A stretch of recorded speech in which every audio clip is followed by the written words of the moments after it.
the Negro Amelia Earhart. She was nothing more than a hairdresser, but she did it, so why can't I? I already know how to fly, Jolene.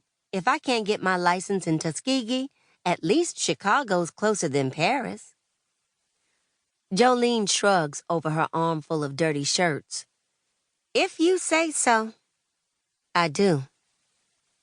Just remembering my first time in a plane, in my daddy's old Curtis JN4, Jenny, I get goosebumps.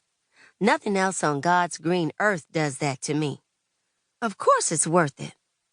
Last year, just before I turned 17, Mama's daddy, Grandy, convinced her to let me go to Tuskegee to take my pilot's test.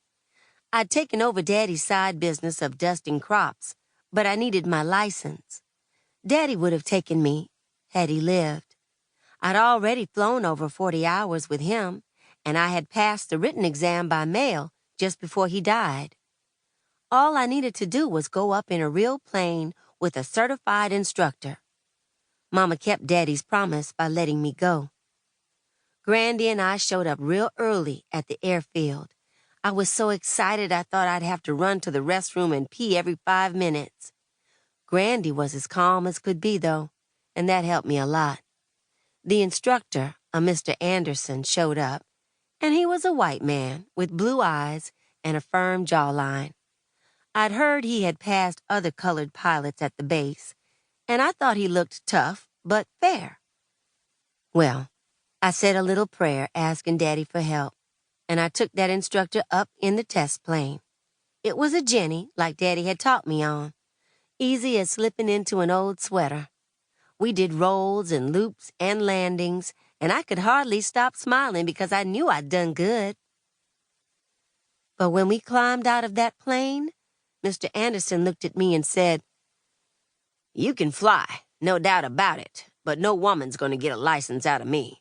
Go home, Miss Jones. You failed." I stood there, staring at his strong jawline and his blue eyes, and if looks could set a fire, he'd have been a 3-alarm blaze by the time I was done. Grandy, who's seen more than his share of wrongness, just took my arm and said, "It's all right, honey. We've got better places to go." That better place is Chicago, the Coffee School of Aeronautics, owned and run by colored people like me, teaching men and women alike. No matter how long it takes me, that's what I'm working toward. "Stop daydreaming, Ida," Jolene says, disappearing into the washing room. "Hurry down here so we can talk." Her voice carries from the back of the house. I finished scrubbing the banister, still trying to figure out how to get to Chicago without letting Mama catch on. She doesn't like the idea of me flying. She only lets me dust crops because it pays a little, and Grandy comes with me. Daddy is the only person who could convince her that I'd be okay by myself. But since he's gone, I'm on my own. As far as Mama is concerned, going to the big city by myself is crazy enough. She'd call me a damn fool if she knew it was because I wanted to fly.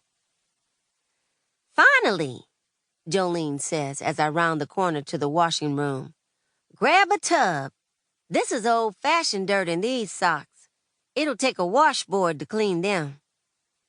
She pours boiling water from a kettle into the washer and runs those socks through about 100 times each. Mr. Wilson fancies himself a golfer, but you'd think he was a gopher with all the dirt he brings home with him from the course. The socks are a hopeless cause. Still, I put them in a galvanized tub with bleach to get them white and bluing to get them even whiter. Laundry is my least favorite part of housekeeping. The smell of the soap and chemicals stays in your skin for a week. Sometimes on a hot day, I feel like I sweat bleach. "Now, about Chicago," Jolene says, sounding just like her mother. Miss Tara is a math teacher, and whenever she puts herself to any sort of problem, math or otherwise, you just know she'll solve it.